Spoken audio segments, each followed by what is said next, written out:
I'm Marika Josephson of Scratch Brewing Company, and this is the Brewer to Brewer podcast from All About Beer. My guest today is Yvan de Baets of Belgium's Brasserie de la Seine, and he's here for a conversation that goes beyond the brewhouse and into topics that matter to brewing professionals and curious beer drinkers. First, please visit allaboutbeer.com and follow on social media at allaboutbeer. And to support journalism in the beer space, check out patreon.com/allaboutbeer.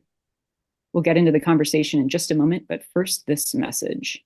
This episode is brought to you by Osmanthus Flowers. Osmanthus radiates fresh floral spring like no other flower. Add Osmanthus to lambics, lagers, pilsners, wit beers, or other Belgian styles. First Tea is your source for Osmanthus and teas that fit the unique flavor profiles you're looking for. Email info@firsttea.com, that's FIRSDTEA, to discover the perfect teas and botanicals for your next project. For more than a decade, the Beer Law Center has been dedicated to the craft beverage industry, meeting the legal needs of breweries, wineries, distilleries, and all manner of alcohol producers and sellers around the country. From company formation to federal and state licensing, trademarks, regulations, and compliance, or if you're buying or selling an alcohol business, the Beer Law Center should be your first call. The firm never charges for an initial consultation, and if they can't help you, they'll help you find someone that can. Have a legal question? Contact the Beer Law Center on social media at Beer Law Center and online at beerlawcenter.com. Ironheart Canning is the quality leader in mobile canning and much more. With a decade of packaging experience, Ironheart is your turnkey solution for all your canning needs. Ironheart has no minimums on their mobile service, great supply chain quality control like no other, as well as technical support programs. Need canning materials? Ironheart has you covered with cans by the pallet or the trailer load, Pactex case trays, and can ends as well. Ironheart Canning. You have the capability because Ironheart can do it for you. Visit them at ironheartcanning.com or email info@ironheartcanning.com. Malteurop Malting Company is based in North America, specializing in growing and producing quality malts for the craft beer and distilling industries. With local farms and malt houses spread across the United States, Canada, and Mexico, MMC's commitment to excellence is fully ingrained into every batch it produces, ensuring breweries and distilleries of any size can create the finest beverages on the planet. Visit malteuropmaltingco.com to learn how Malteurop can support your malting needs. Or you can contact them at customersuccess@malteurope.com or call 844-546-MALT for questions or to place your order. Malteurop, premium grains from field to flavor. Okay, let's get into it. So a bit about my guest today. Yvan de Baets is head brewer, co-owner, and founder of Brasserie de la Seine in Brussels, Belgium. He completed a formal brewing education at the Maurice Institute for Brewing and Malting Science in Brussels. He is now guest speaker of the seminar History of Beer and Brewing there, as well as in the postgraduate program of Malting and Brewing Sciences of the KU Leuven University. He is also a beer writer, specialized in ancient Belgian brewing techniques, and a lecturer in various brewing conferences and forums. Yvan judges in different international beer contests, including the World Beer Cup, Great American Beer Festival, European Beer Star, Beer del Anno, Dutch Beer Challenge, and France Bière Challenge. Yvan, thank you so much for being here. It is an honor, and selfishly, just a really good excuse to sit down and talk to you for an hour one-on-one. So thank you. Well, the pleasure is shared, Marika, and thank you so much for the kind invitation. Absolutely, my pleasure. So I'm guessing that most people listening to this podcast probably include one or two of your beers in their top 5 lists, as I myself do. Oh, and thank you. I think if I had to distill why your beers are so revered down to just a couple reasons, I would say that it's your thoughtful approach to ingredients and your dedication to quality. I know that you've talked about both of those things quite a bit, and I definitely want to make sure to touch on them, but I actually want to kind of pull the lens back a little bit and just talk. I want to talk a lot about the history that you've delved into in beer history, and also just kind of your own passion and how it developed for beer. So I know before you were a brewer, you were a social worker, correct? Yeah, correct.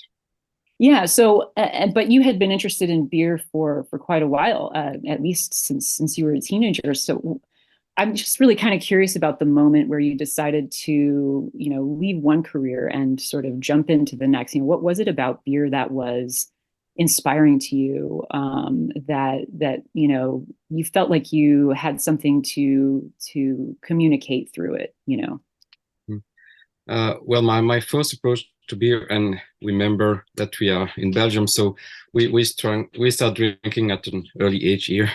Yeah. So my first contact with good and interesting beer was through some friends' parents who really enjoyed quality beer, and the two first exceptional beers I've been put in contact with were Orval and Cantillon Gueuze.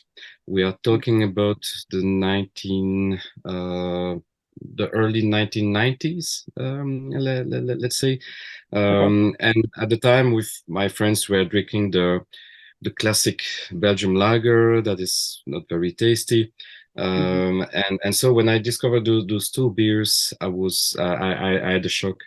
I really discovered that other flavors were possible, and it like opened the doors of taste for me. And then at the age of 19, we're in 1989, I met for the very first time Jean-Pierre Van Roy, the father at Brasserie Cantillon. Mhm. And we had a long chat that day. But I remember that within the 5 first minutes, he like transmitted to me his virus, his love for good beer. But especially, he explained to me that some good beers are surrounded by good values, and that some of those values are really in danger, and that it's worth fighting to defend them. And Mhm. that was like a second shock. And from that day on, I decided to become serious about beer. It means visiting all the possible breweries, drinking all the beers that I could get my hands on, working as volunteers for some breweries, reading all the books and articles I could. And step by step, I started by writing myself with the knowledge I gained. And in the meantime, I studied political science and then work sciences. And as you mentioned, I became a social worker. But after 5 years of social work, I realized that I had to do something with my passion that was like a boiling all the time. And at the age of 33, I decided to totally change my life, and I went back to school, which is something not easy to do in Belgium, but I had the chance to be able to do that. And so I went to Brewing school, and thanks to the network I had made already, I could directly find a job, part-time job as a brewer. And parallelly, my good friend Bernard started his own small brewery, which later became De La Seine, and I became his technical consultant. And the story of De La Seine starts then, actually. Yeah. So would you say that your interest in the kind of the history of beer goes back all the way to your sort of that moment in the 90s, when you were kind of exposed to the idea of values in beer at Cantillon? Is that Yeah. where you started to dig in more to the history as well? Yeah, no, to be honest, not as seriously as I did now, and I didn't have the library. I've now, I have to say, Hmm. of course, but Hmm. it touched me really because I started to visit all the existing breweries in Belgium, and in the late 80s, early 90s, you still had quite a few of them that really worked like in the 1900s, say like 1900 to 1930. And I wasn't put in contact with first of those old brewers, talking about the good old days and how they were making beer before, being surrounded by those old machines, those typical smells or you find in old breweries, and it somehow really touched my heart somewhere, and I'm very grateful that I could live those moments, because lots of those places are now sadly closed, in fact, and lots of the people I had the chance to meet are sadly passed away. Yeah, I'm really curious about some of those older conversations. You know, the conversations you have with brewers who had been making beer, you know, that had a long history or an older history. And you know, I'm just curious, kind of, you know, if they gave you any nuggets that you really kept with you that not just inspired your own beer making, although I'm interested in that too, but you know, things that you learned from them that you didn't know existed or you were surprised to find in talking with them. I suppose that at the time I was surprised by almost everything, I guess. Yeah. But yeah, something that I remember is that not a lot of people cared about categories, which is probably typical for Belgium. But so they were making the beers that their father and grandfathers made, and they didn't really try to brew to style. No, actually, no, not at all. They were just doing their things.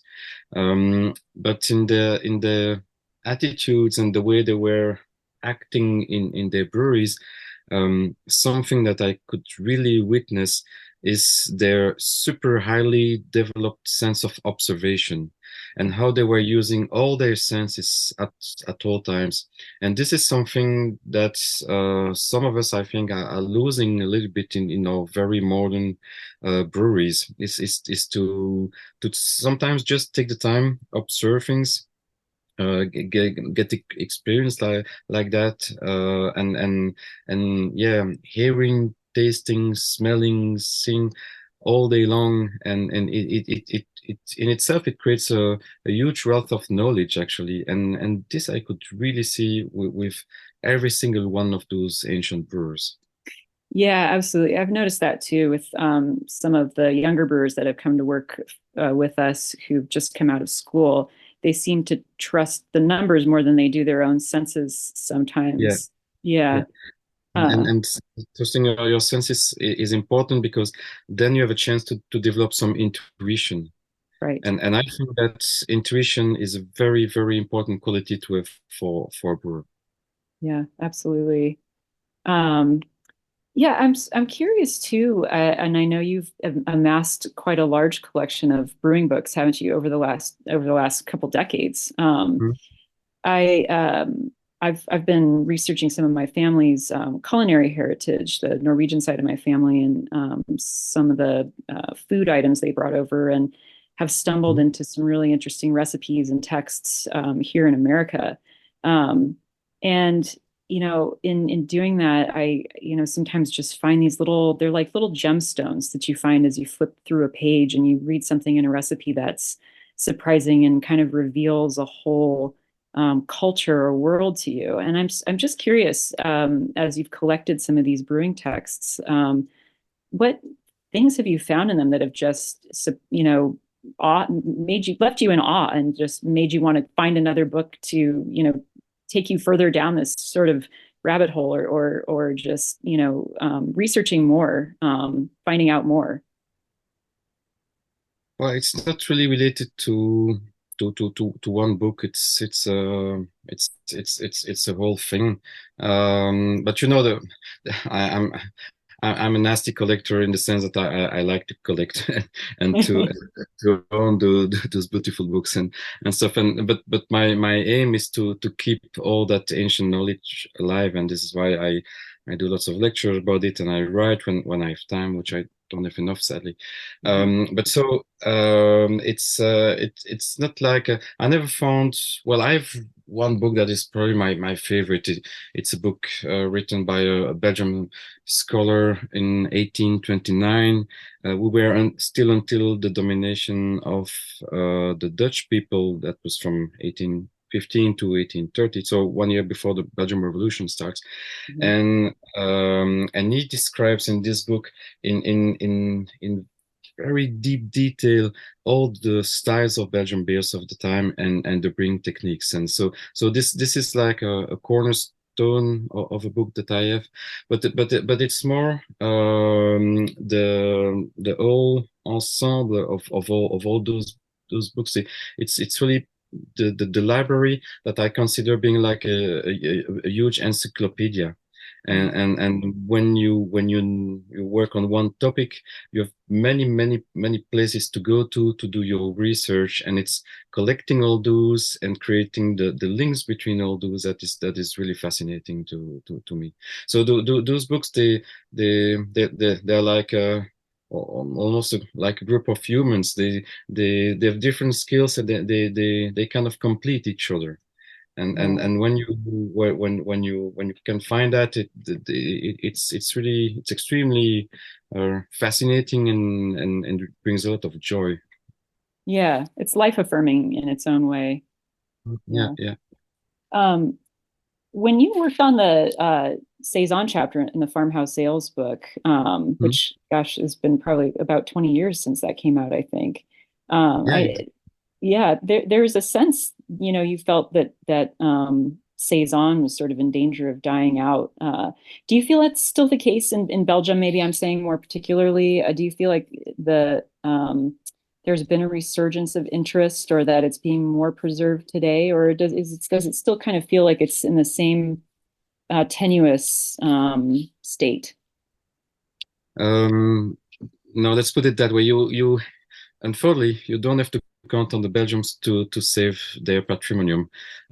They don't really care, and especially what is related to beer. The brewers here, they nonstop talk about tradition, and then when you dig a little bit, they don't know exactly about the history of what they are currently brewing. Mhm. Saison is still a style that is sort of in danger in Belgium, in the sense that historical saisons don't exist anymore in our country.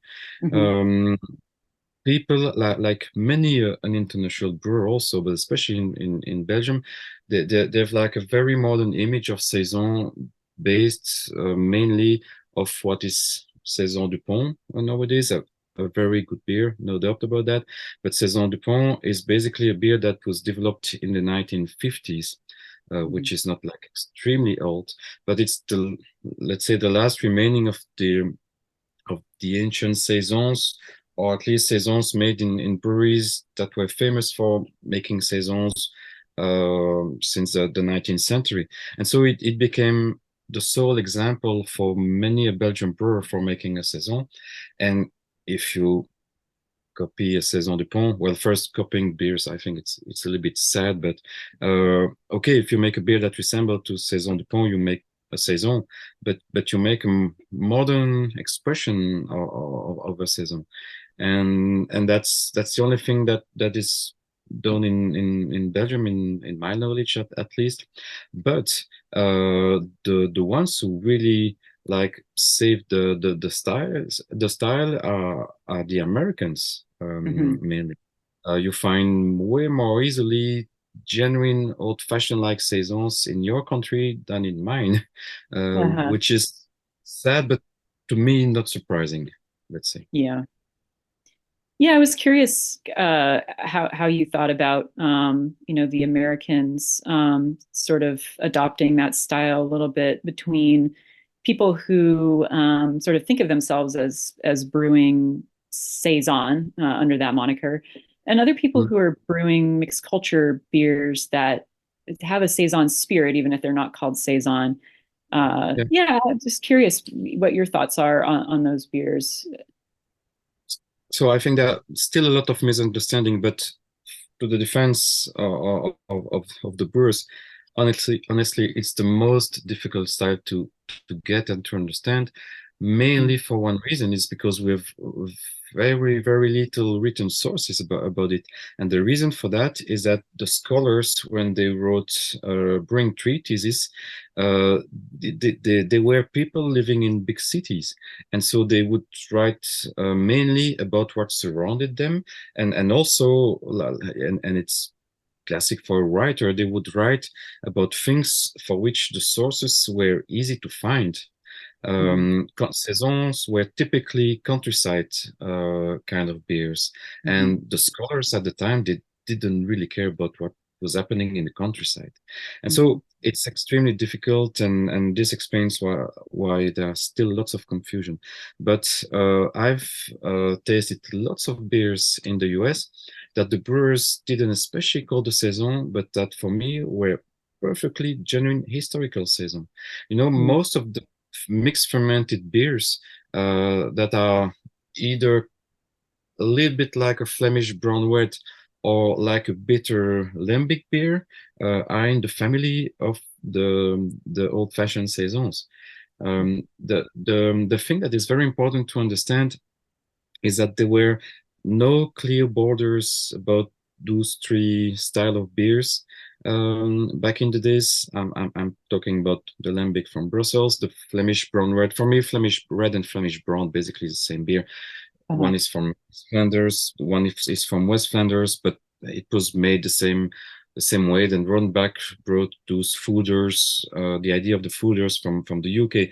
But before the foeders, it was just the same beer matured in wooden barrels, so it doesn't make like a huge difference, whatever. But if you take those two and the saisons, and you first look at the geography, they are from let's say 4 regions that are touching each other.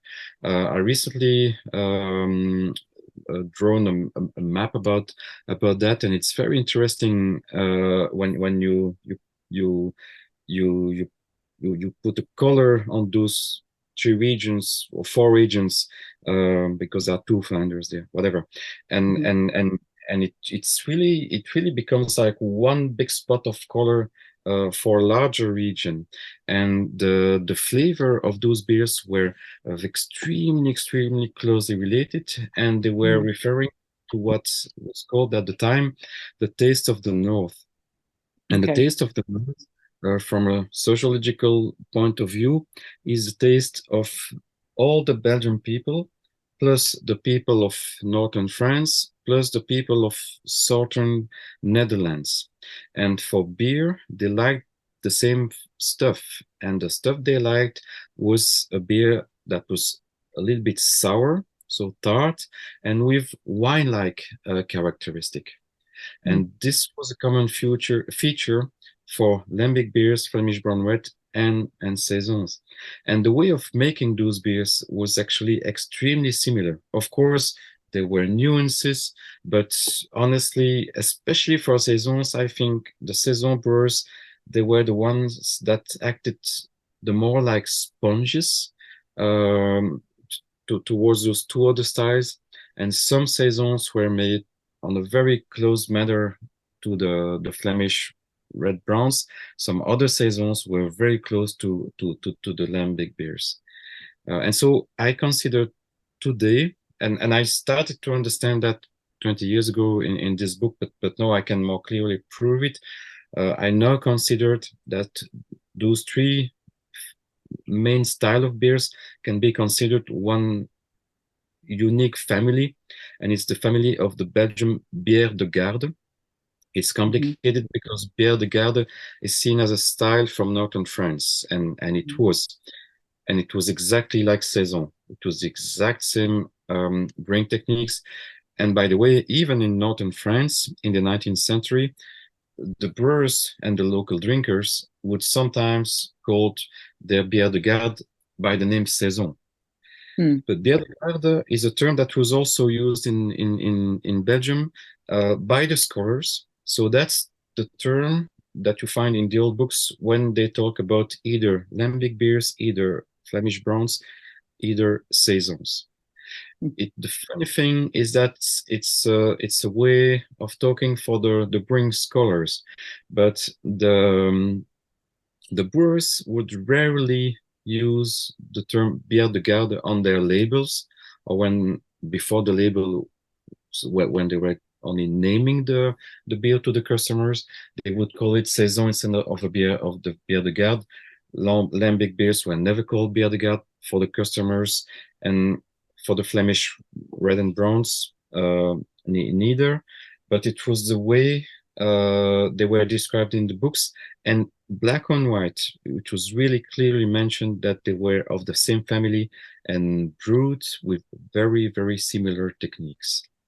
Yeah, that's really fascinating. Now, are you talking mostly about commercial producers, or is this including or in addition to like farmhouse beer? I mean, beer that would have been brewed on farms, maybe less commercially, It's not both. commercially. It's both, Okay. and it's very hard to distinct how the beers were made in farmers breweries and professional breweries. But except that, by definition, I think that the professional breweries made better beers because it was their trade.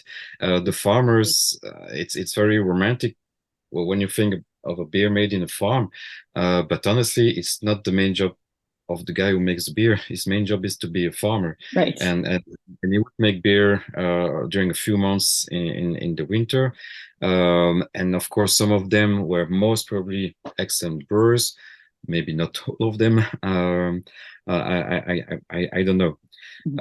It's also extremely poorly documented what happened in farms, because and especially what happened in the breweries in the farms.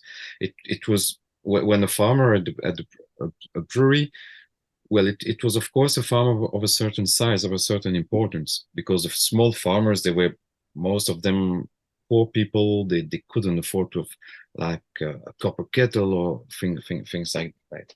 It was only for the big farms, and of course you can find some records about their accountings and stuff, but mainly for the production of cereals, cattle, those kind of things. But it's extremely hard, even for the big farms, to find any records about something resembling a brewing logger or anything like that. I see. So we don't exactly know what was happening there, but we know that we had plenty and plenty of farm breweries or breweries farm in Belgium. After the Ancien Régime, so that's after the French Revolution, and this is for the record 1789. In the countryside, most, if not all, but say really the vast majority of the breweries were attached to a farm. And then step by step, the evolution made so that they stopped the farming activities and kept the brewing activities, or reverse. But so most of what's happening for beer making in the countryside was first made in the farm. And I found lots of records showing that even until the 1930s, in Belgium, we still had many a farm having a brewery also. So in the countryside, it was something extremely common to find. Yeah, that's really fascinating. So I know, as far as kind of your how you've put some of these pieces together, historically, having conversations with older brewers, turning up these brewing texts and looking through them for answers. You've also tasted some older examples of beers, haven't you? Yeah, and this is big chance in my life, and this is the chance of having a certain age, I guess. But yeah, in the early 90s, I went talking with some of those old brewers. Some brought some extremely old bottles to me that have been made like some decades ago, and indeed it confirmed everything that I later found in the books. So some saisons that I could taste on a blind test, I would have think it was a traditional goose. Okay. It was almost impossible to make any distinction. Some other ones, they were very close to, like, let's say, a pale Rodenbach beer. Mhm. And by the way, in the book, it's written black on white that Goes is that some saisons, sorry, were to be compared to bitter lambic beers, and I will always, on the other hand, always remember a saying from my friend Chris Ertley from the Dollar Brewers. We were talking about saison, and I was asking him if he had some documentation about it, and he directly replied, "Oh, saisons, they were like pale Rodenbachs," and Mhm. actually, it's exactly what it was. Exactly what it was. Uh-huh. But so yeah, everything I could taste confirms all that. Yes. It's so, and so some of those beers that you were having in the 90s, were they beers that would have been brewed circa like the 1970s or even earlier? I would say 70s to 60s. Uh, Okay. So they, but to be totally honest with you, the people who share them with me didn't know exactly. yeah, They were guessing that, but actually nobody exactly knew. right. And but that you were able to really perceive these flavors. I mean, it wasn't like they were completely oxidized or that you weren't No, able to pick thanks. out. Yeah. Thanks to the acidity. They were beer de garde. Beer de garde means a beer that can age, that you can keep. Hmm. And it's like Gueuze or like the Flemish red browns. They have a very long shelf life if kept correctly. Hmm. This is the beauty of it. So they didn't, of course, yeah, especially for the less sour versions, you you you you you could taste, yeah, that it was not like fresh beer, of Hmm. course. But thanks to the acidity and thanks to the Brettanomyces present in all those beers, um, yeah, they did age very, very nicely for sure. And then would some of these have been brewed on some of the older equipment that you're kind of talking about, that sort of, I guess, maybe pre-World War equipment Oh or yeah. Oh yeah, okay. yeah, yeah, yeah, yeah, yeah, totally. Hmm. Uh, yeah. You're still in 19 in the 1980s. Actually, you still have breweries in Belgium who didn't make any real investment since the 1920s, say, Hmm. and they were working like at that time. But it in the 1920s, some breweries at a sort of a modern equipment for the time of course. Also, if you look at Cantillon, for instance, their brewing equipment is dating from basically 1920. Hmm. It looks very old on the way, but it's still today perfectly usable and perfectly efficient. Huh? Right. Still works. Yeah. Mhm. Um, I want to get into a little bit more of the modern history in a second, but first we're going to take a short break for this message and then come right back for more of this conversation with Yvan de Baets. Brewers across the globe have leveraged the popularity of osmanthus scented beers. Now, First Tea is bringing that clean, natural flower to North America. Email info@firsttea.com, that's FIRSDTEA, to find out how to use this delicate flower in lagers, wit beers, and more. For more than a decade, the Beer Law Center has been dedicated to the craft beverage industry, meeting the legal needs of breweries, wineries, distilleries, and all manner of alcohol producers and sellers around the country. From company formation to federal and state licensing, trademarks, regulations, and compliance, or if you're buying or selling an alcohol business, the Beer Law Center should be your first call. The firm never charges for an initial consultation, and if they can't help you, they'll help you find someone that can. Have a legal question? Contact the Beer Law Center on social media at Beer Law Center and online at beerlawcenter.com. Malt Europe Malting Company is based in North America, specializing in growing and producing quality malts for the craft beer and distilling industries. With local farms and malt houses spread across the United States, Canada, and Mexico, MMC's commitment to excellence is fully ingrained into every batch it produces, ensuring breweries and distilleries of any size can create the finest beverages on the planet. Visit maltingco.com to learn how Malt Europe can support your malting needs. Or you can contact them at customer success at malteurope.com or call 844-546-MALT for questions or to place your order. Malt Europe, premium grains from field to flavor. Welcome back. So, Yvan, we've talked a lot about your history and we've talked about your deep dive into history of brewing traditions in Belgium. And so I wanted to kind of bring this a little bit more into the 20th century. We've been talking a little bit about equipment here too. And I'd love if you could just kind of paint a picture of the beer landscape in Belgium and maybe even slightly more specifically in Brussels, kind of leading up to the point where you decide to open De La Seine. So I know I've heard you talk about, in the early 20th century, there's something like, 400 beer producers in Brussels itself, between brewers and people who are making beer with wood, I guess. Yeah. And then right around World War II, there's a sharp decline. I'm curious a little bit, what caused this decline, if there was one specific thing or a few different things.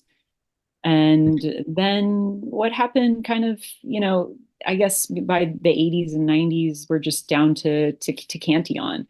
But yeah, what was kind of the sort of big picture of the 20th century, leading up to when you decide to open De La Seine?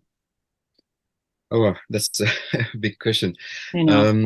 So let's say that each war, so the First World War, so the disappearance of a third of the Belgian breweries. So we went from a little bit more than 3,000 to roughly 2,000 in 1919.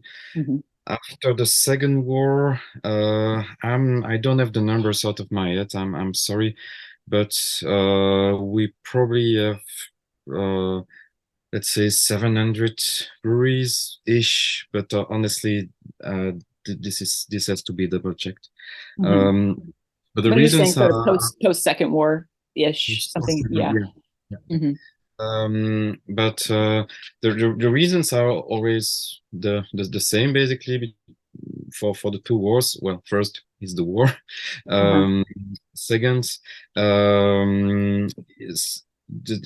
there's always been a very big industrial concentration happening, meaning basically the big fishes eating the small fishes, and that was each time boosted after the war, because after war everybody of course gets damaged somehow, but you always have some people, some companies who manage to remain powerful while the competitors will be extremely weakened, and then it's easier for the ones remaining powerful to buy the other guys. So that's what being big trend. Another trend not to be neglected is that it has always been, it still is extremely difficult to inherit a brewery in Belgium if you have several brothers and sisters. This is a massive cause of brewery closures, actually. And after the wars, I don't know why, but this is like boosted. But the regulations we have in Belgium for that, and it's still the case today. It's extremely hard. It's like if the regulation would have been made for making it almost impossible. It costs You're saying for the brewery to be passed down from a parent to their child, if there's multiple children, it makes it difficult? Exactly. It's pure madness in our country, and it killed a lot of breweries as well. Then there is, like we see today, unfortunately, general sociological trend of people drinking less and less beer. Of course, this is not helping. But after the Second War, we saw a big movement coming from the new era that it represented. You guys saved us from the Nazis, but after that we got the Marshall Plan. So it means that lots of money came from the US to help our economies to recover, and it was of course absolutely fantastic. But so for the first time in history, we had a huge love for USA, and a lot of focus about all the trends coming from your country. It really percolated in all Europe, brought first off by the GIs. They were massively present here. We could see how cool they were, the kind of things they were eating, drinking, smoking. And in the 1950s and 60s, the US have had a huge influence on our culture.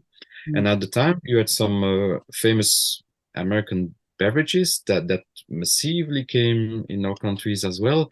And as a famous soda is among them, and it brought very sweet flavors in our culture, and that also had an influence in the brewing scene, because step by step, but for instance, lots of people started not to like a sour taste anymore in beer, and some of the sour beer producers, they decided, okay, let's play the new game and let's sweeten our beers now.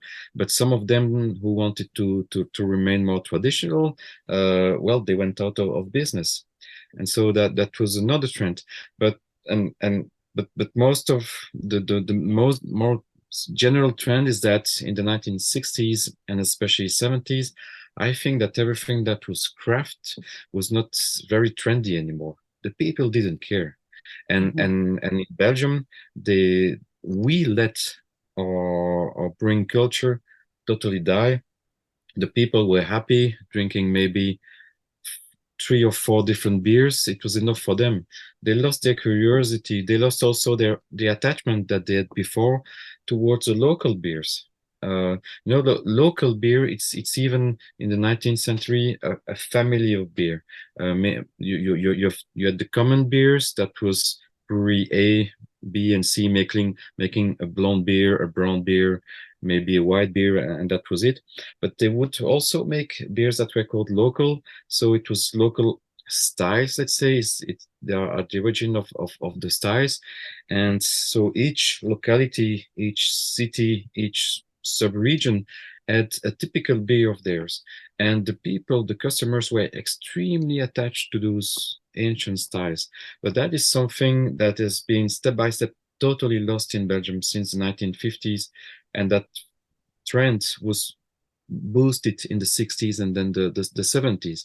And then we arrive in 1977, and we have this fantastic guy called Michael Jackson coming in our country, and he like could witness the few fantastic gems that were still surviving. Brewing gems that were still surviving in the Belgian brewing culture, and he decided hopefully to write those books and to do those to make those TV shows, and he really helped saving our culture. But most of the damage, unfortunately, have been done already. So we could save a small part of what was left, but most of it was destroyed anyway already. Right.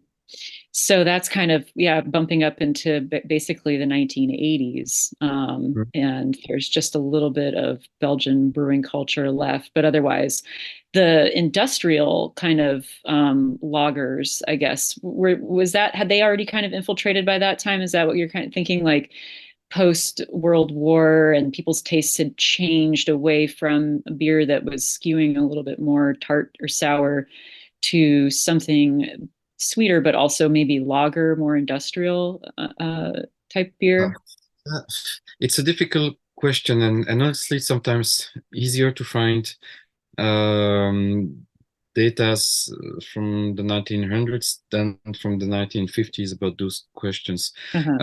Sure thing is that these industrial lagers, they start in the first Belgian brewery dedicated only in making industrial lagers. It means lagers made in big scale. It doesn't mean bad lagers. It was in 1886 in Brussels. It was the Grande Brasserie de Kuckelberg. So you see that it's not like a new thing. And the first Belgian Pilsner is 1928. It's the Crystal from brewery Alken. It's a beer that still exists today, by the way. But you can say that the lagers started totally dominating the market from the 1930s. It took times in the 1920s after the First War they have more and more importance, but it's really since the 30s that we make way more lager than ales and spontaneous in Belgium. So it's not exactly dating from the 50s. Of course, in the 50s and 60s, that movement was boosted. But I'm totally convinced. I've not known lagers from the 50s. I'm not that old, but I've known some from the 80s, and some big Belgian breweries were still making wonderful lagers at the time. And I'm sure, and I know that, for instance, talking with Jean-Pierre from Cantillon, that in the 1950s and 60s, here in Brussels, we had big industrial breweries, and their lagers were simply wonderful. Actually, I've known one of them that was still on in the 80s, and indeed it was great beer. It was my everyday beer, actually. So and also I've read that of course the specialty beers, as we call them, have been a little bit simplified in the 1950s, mainly because of the use of modern techniques and selecting yeast using pure culture yeast. So they lost a little bit of complexity. But I've read in a few trade journals that the customers of the time, they really liked the specialty beer with a certain level of bitterness and hoppiness. And so I'm personally totally convinced that we still had fantastic beers at the time, no doubt. So it's really a movement that took a long time. Everything was very, very slow. But I think that the key period for having most of our culture destroyed was the 1970s, I think. Okay. And when you and Bernard decided to open De La Seine, was it something that you always wanted or envisioned would be in Brussels? Was that always sort of part of the plan? Did you look outside of Brussels? What was your kind of like first vision for what this brewery was going to be, or what you would want to accomplish with it? Okay, no, for sure, we have always wanted to be located in Brussels. The only problem that we had at the time, well, not only problem, but the main problem we had is that we started with literally zero money, really zero, and it was at the time, and it still is, but less, extremely difficult to find a location in Brussels for installing a brewery. In fact, this is why we had to go in the first years in the suburbs of Brussels, because we could find nothing affordable here in our city.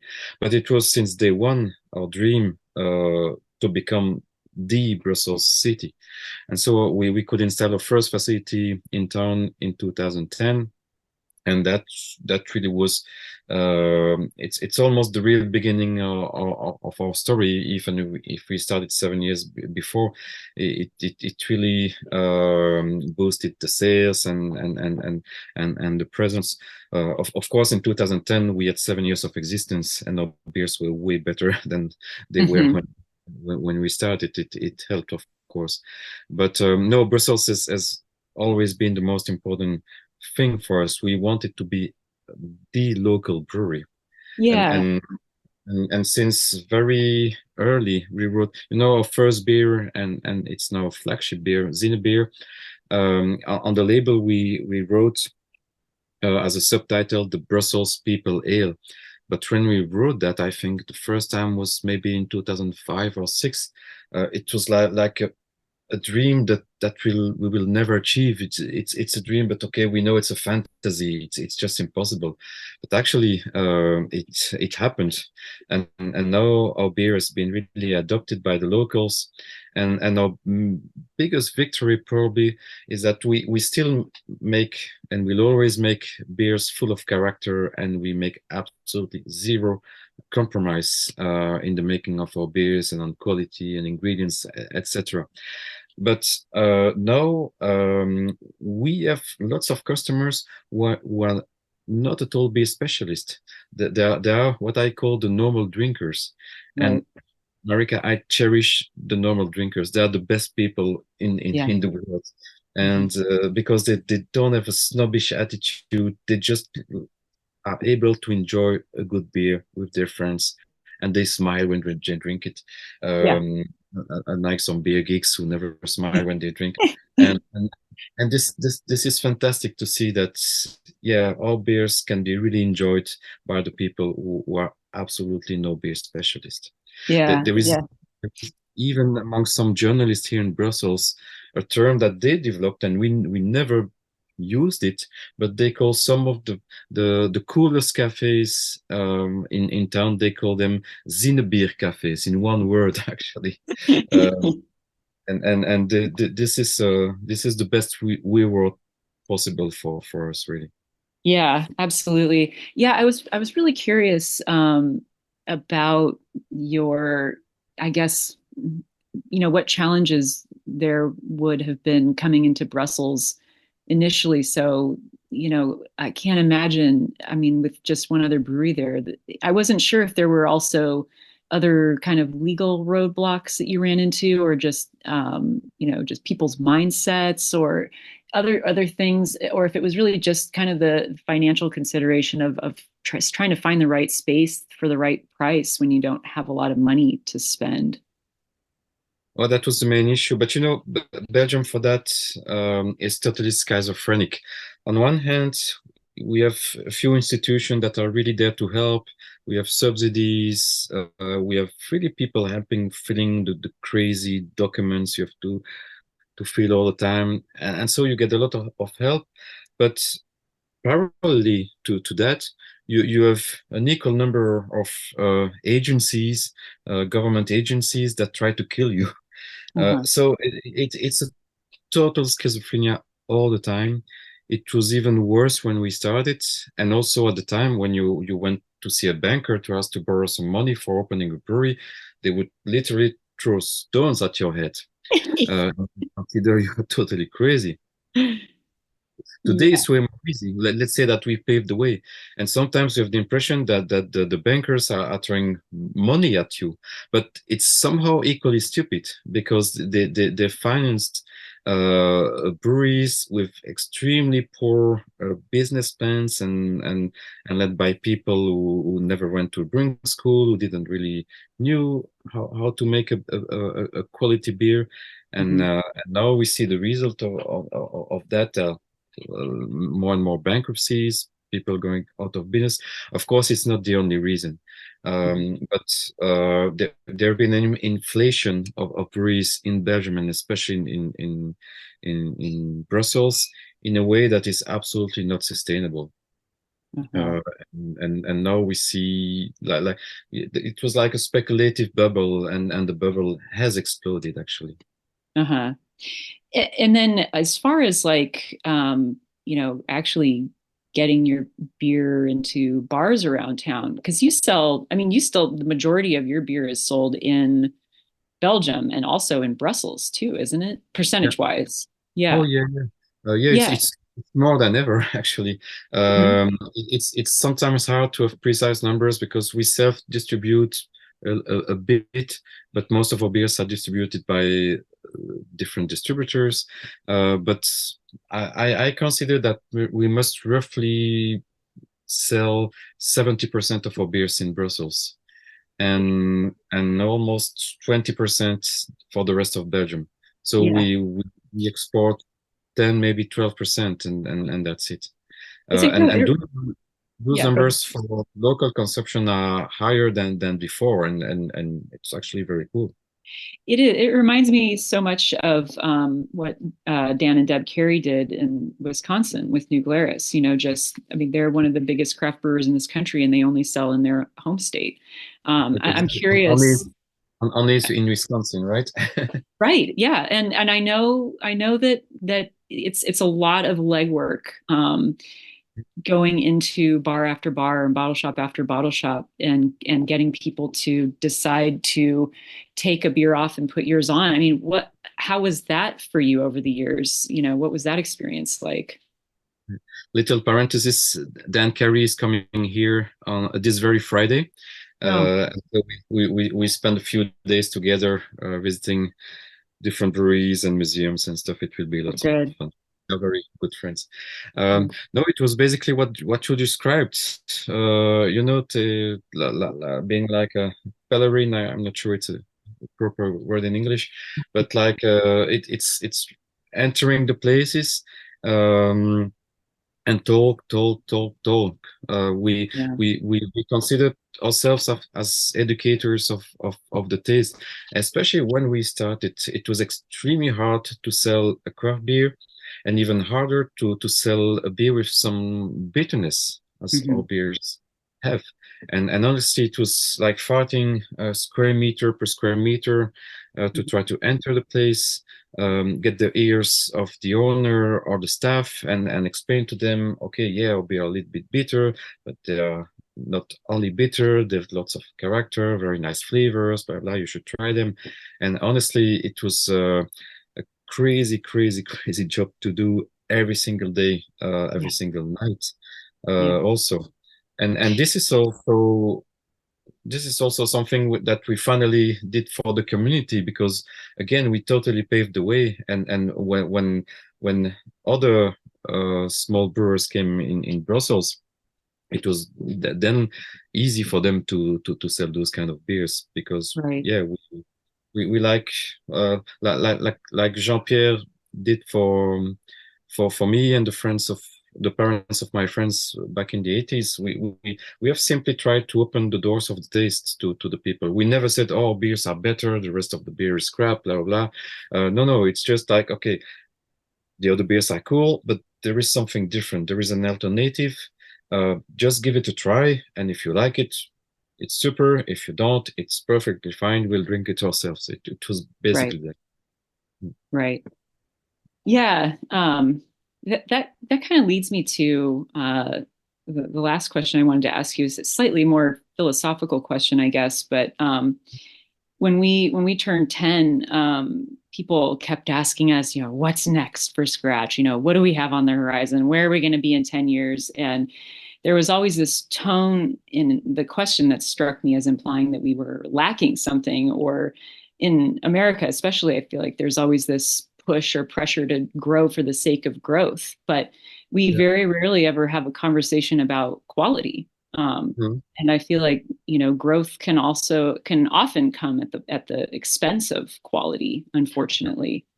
Yeah. And so my answer just became, in one interview after another, that all we really want to do is just keep making the highest quality beer that we can, so that everybody who walks through the door just has the best experience they can possibly have drinking the best beer that they could possibly have from us. Mhm. And I think that, we don't talk about quality enough. And that's what I want to talk to you about. Sometimes can be a little bit elusive to put your finger on what it means for a beer to have quality, or to be high quality. Mhm. And I think that part of the reason is that our conversations really just, they revolve around the idea of growth as an asset, but not quality as an asset. Mhm. And since I know that this matters to you, I'm just curious how you think about quality, and, what does it mean for a beer to be high quality or to retain quality? And I'm not even exactly talking about quality control, because, yes, breweries have labs to help them understand whether a beer is infected or has off flavors. But kind of like we were Mhm. saying before, you can look at the numbers, but that doesn't necessarily mean that you know what you're tasting, or the taste, it can look great on paper, but there's where's it, there's an intangible experience about drinking itself. But anyway, so yeah, I'm just curious about your thoughts about quality. Yeah, you're totally right. It's for not for no reason that we are good friends and, and we go along well together, because everything you said I could have said it, and I'm saying it to the people asking me the same famous question, what's next? And Yeah. well, basically what's next is to do what I'm doing now, but better. Right. Right. I have absolutely zero fantasies of growing. To be fully honest about that, we built a brand new building, quite big in an expensive area, and so we borrowed lots of money to the banks. Yeah. Right now, we can pay back the banks without any problem, but I would love us to grow a little bit, just to be in the more comfortable zone. Yeah. Let's say, in case of the next pandemic that will come, or Absolutely. And I feel the same way. There's definitely growth there. There's meaningful growth, yeah, Yeah. exactly. Yeah. But I have zero fantasy of growing for growing. First off, we have to be humble those days. The beer sales are going down basically for lots of reasons. And so the ones who has the big project of growing forever, well, good luck those days. So a little bit of humility is also good. But even if you don't count that, it was never my fantasy to become a big brewery. My fantasy though was to be able to buy super good equipment. I've always wanted to have a German-like brewery with very, very good. It's actually simple equipment. I mean, we don't have filter, we don't even have a centrifuge, we not all those things, but the equipment we have is of super high level, and that was my dream. And so it has to reach a certain size as well, and we have that now, and I'm super happy. I'm like a kid at Christmas. I play with my machines, and I'm like super happy. But it's important also to keep your company human scale. This is something extremely important for us. I will always remember a very good friend of mine. Is from Quebec, but whatever. And he told me once, he sold his brewery since, and he told me once, why I sold my brewery? Because one morning I came in the brewery and I saw people that I didn't know the name of, and I didn't exactly know if they were my employees or not. And he decided for that reason. And I think it's a good reason to quit. I don't want to reach that level, certainly not. And to come back about quality, it's really for us the key. And I'm happy that you don't especially want to talk about quality control, because of course this is key. We do that every day. We have our own lab with skillful people in the lab. It's really our daily focus, and it's an extremely important feature. But quality means also, and I think this is where you wanted me to go, it means quality of process, methods, ingredients, and taste. And I think it should start with a vision. A vision, it means that if you want to start a brewery, you should first know yourself, and you must have a clear image of what is the best possible beer for you. And getting there should be the goal of the rest of your life as a professional brewer. But that vision is not especially easy to have, even for yourself.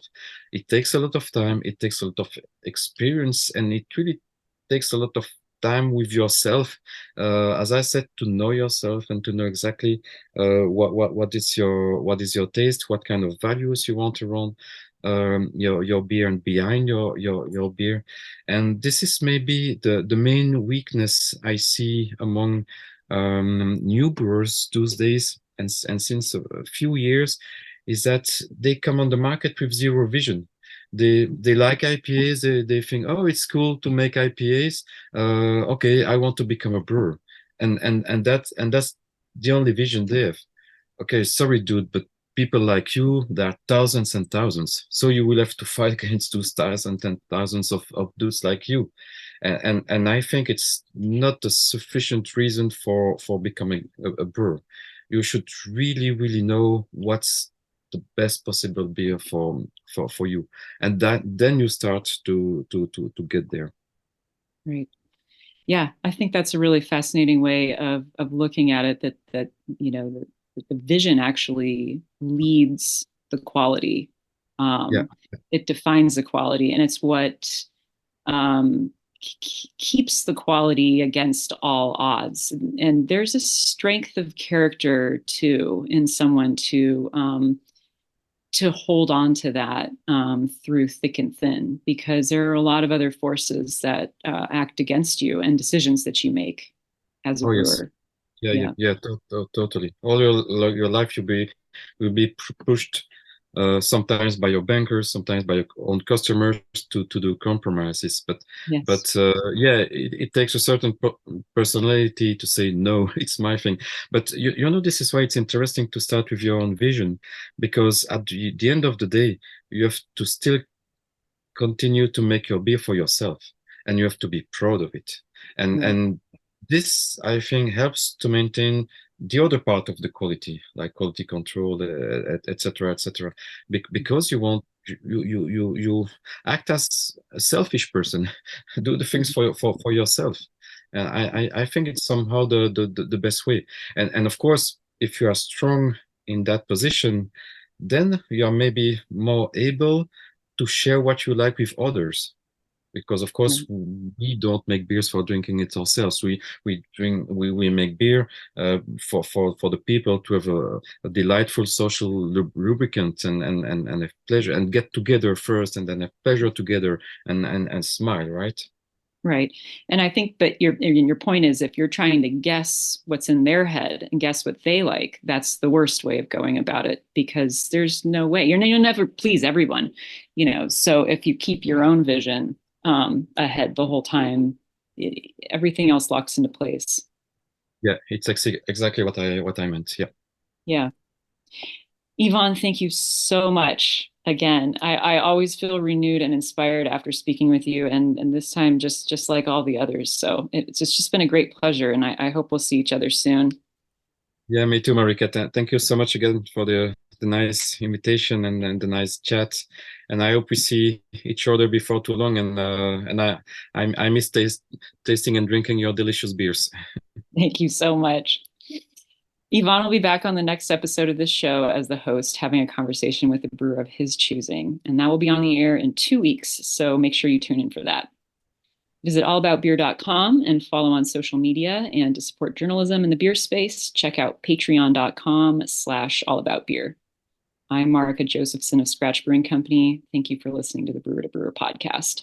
First Tea is a proud sponsor of the Brewer to Brewer podcast. First Tea invites you to explore the rich and versatile world of teas and botanicals, including osmanthus flowers. Email info@firsttea.com, that's FIRSDTEA, for support in choosing the right botanicals and the optimal ways to use them. Ironheart Canning is the quality leader in mobile canning and much more. With a decade of packaging experience, Ironheart is your turnkey solution for all your canning needs. Are you looking for a unique can size or nitro dosing? Ironheart offers filling sizes from 6 ounce up to 19.2, dedicated equipment for mixed culture products, and nitro dosing capabilities for still beverages and beer. Looking to break into other beverage segments? Look no further. Ironheart also provides a robust network of co-packing solution to get a variety of beverages in cans, both alcoholic and non-alcoholic alike. Ironheart Canning. You have the capability because Ironheart can do it for you. Visit them at ironheartcanning.com or email info@ironheartcanning.com.